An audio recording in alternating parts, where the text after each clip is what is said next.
You're bad at world building. You work on the world building Reddits and Discord servers, watch world building YouTubers, and wonder at how they create worlds so immersive, so complex, so intricately designed. You look at your own world building, full of mess-ups, scrapped ideas, constant reiterations of the same failed inklings, and you sigh. And you think to yourself, how? But instead of giving up, what you should be doing is celebrating. For, unknowingly, you have made a complex world full of intricacies. The trick is just to not metaphorically, but literally turn your mess-ups, failures, and scrapped ideas into details of your world that will shore up its weak spots and make it seem just as immersive as the worlds of your favorite authors.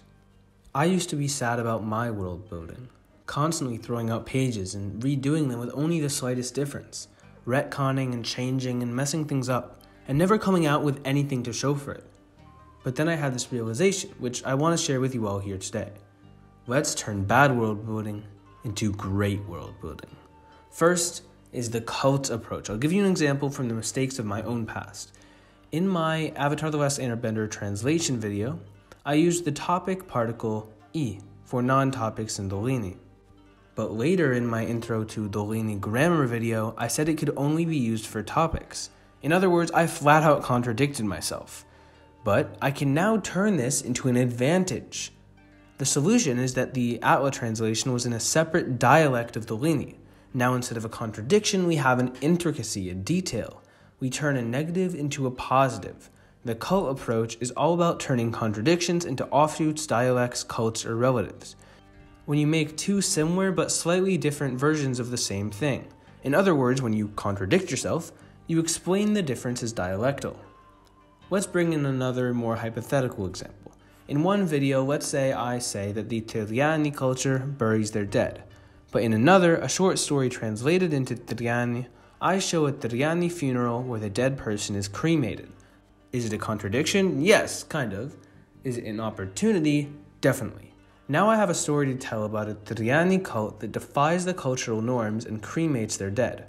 A world-building opportunity for an intricacy, a subset, an offshoot, a relative, a cult. Once again, turning bad world-building into great world-building. The second approach is the classic approach. Say I draw a map of my world and showcase it, and then later I draw another map, but this second map is different. It has new islands that the first one doesn't have, and the outlines of the continents are a little different. Some inlets and peninsulas are smaller, some mountain ranges are bigger, so on. What happened? An outright contradiction. Most people would just scrap the first map, throw it out, and I would too until recently. But that was when I realized that you can use this. Take the first map and say it was a map made in-world. Some in-world classic cartographer made it, and they were wrong, but now instead of you making a mistake, you have an in-world classical historical figure making a mistake, which in terms of world building isn't actually a mistake at all, but an intricacy. By moving a mistake from out of the world into the world, you've absolved guilt from yourself while also making your world building more immersive. Or maybe something even worse. I made a video about a culture early on, years ago, and I now think that video was so simplistic and full of stereotypes and broad assumptions. Bad world building.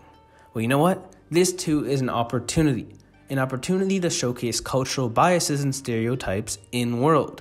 I can just say I was quoting from a book from another culture, and now instead of me being bad at world building, someone from one culture is stereotyping someone from another culture, which is actually me being good at world building. Turn the bad stuff into the seeds of greatness. And that's it for this video. I hope you guys learned something from these methods and can apply them to your world building too, turning bad world building into great world building. Make sure to like, comment, and subscribe with notifications, and see you all soon.